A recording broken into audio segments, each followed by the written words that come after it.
He shot and killed a state trooper in 1978. Now he has been granted parole. It says Jimmy Nelms was serving 2 life sentences for first-degree murder in that case.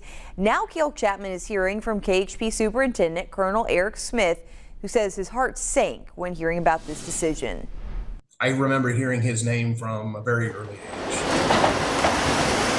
If you ever travel through the state of Kansas on the Kansas Turnpike near Matfield Green, you'll see plaques and you'll see his name. The Kansas Highway Patrol remembering the tragic loss of Trooper Conroy O'Brien. Trooper O'Brien is one of 10 state troopers who have the unfortunate distinction of being on a wall of honor. There have been others who have lost their lives, who have died in the line of duty. There are 10 who have been killed.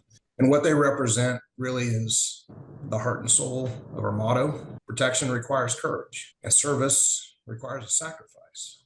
On May 24th, 1978, Trooper O'Brien pulled over a speeding vehicle on the turnpike outside of Matfield Green. While O'Brien was writing the traffic citation in his patrol car, the 3 men in the car he had pulled over got out and overpowered him. They took him at gunpoint down into the ditch, and they forced him to kneel, and they executed him. And then they fled. And now, nearly 47 years to the day O'Brien was killed, the man who pulled the trigger, Jimmy Nelms, has been granted parole. I just feel my heart kind of sink into my stomach a little bit because I knew the impact that this would have on the agency. While the decision has already been made, KHP Superintendent Colonel Eric Smith says the agency does not agree with what's happening. In Wichita, Cale Chapman, 12 News. Colonel Smith says while the KHP does not agree with the parole board's decision, they'll continue to serve in Trooper O'Brien's memory. The Kansas Department of Corrections has not announced when Nelms will be released.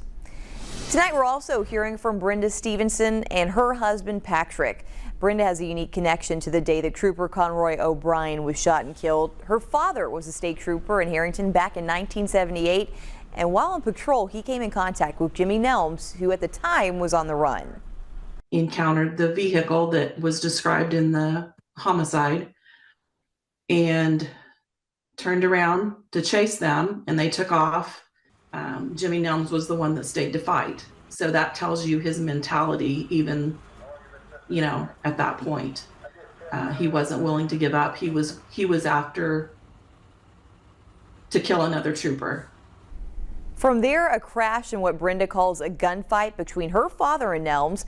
Tomorrow night on 12 News at 10, we'll share the full story of that chase and how her father finally was able to make that arrest and why she says this man's release is a day she has lived in fear of for decades.